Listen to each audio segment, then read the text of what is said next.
নমস্কার, educational guide সেন্টারে সকলকে স্বাগতম।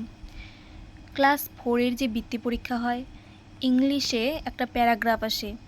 আমি 3টি প্যারাগ্রাফ লিখব বা তোমাদের বলবো, সেটা তোমরা লিখে নেবে। 3টির মধ্যে একটি অবশ্যই পাবে।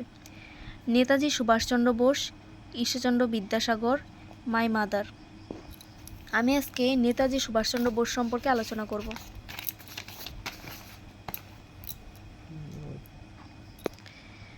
Netaji Subhash Chandra Bose. Netaji is one of the greatest patriot of India. Netaji ছিলেন ভারতের একজন মহান দেশপ্রেমিক। প্যাট্রিয়ট মানে কিন্তু দেশপ্রেমিক। He was born on 23rd January 1897 in Cuttack in Orissa. তিনি 23শে জানুয়ারি 1897 খ্রিস্টাব্দে উড়িষ্যার কটকে জন্মগ্রহণ করেন।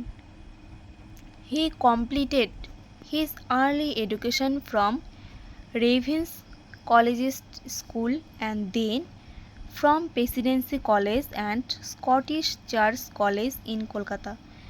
তিনি তার পড়াশোনা কমপ্লিটেড করেছিলেন রেনভিস কলেজিয়েট স্কুল থেকে, তারপর প্রেসিডেন্সি কলেজ এবং then Scottish Church College Kolkata থেকে। He passed ICS examination.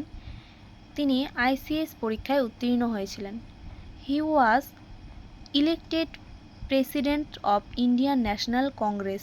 এখানে কংগ্রেস লেখাটা ভালো বোঝা যাচ্ছে না, CONGRESS হবে। তিনি জাতীয় কংগ্রেসে যোগদান করেছিলেন।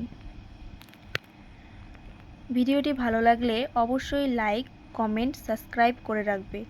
আর পরের ভিডিও পাওয়ার জন্য, যেটা খুব ইম্পর্টেন্ট বললাম, মাই মাদার, আমি কালকে আপলোড করব, অবশ্যই সাবস্ক্রাইব করে রাখবে। তারপর নেক্সট রয়েছে ঈশ্বরচন্দ্র বিদ্যাসাগর, এটাও আমি আপলোড করে দেব। ধন্যবাদ।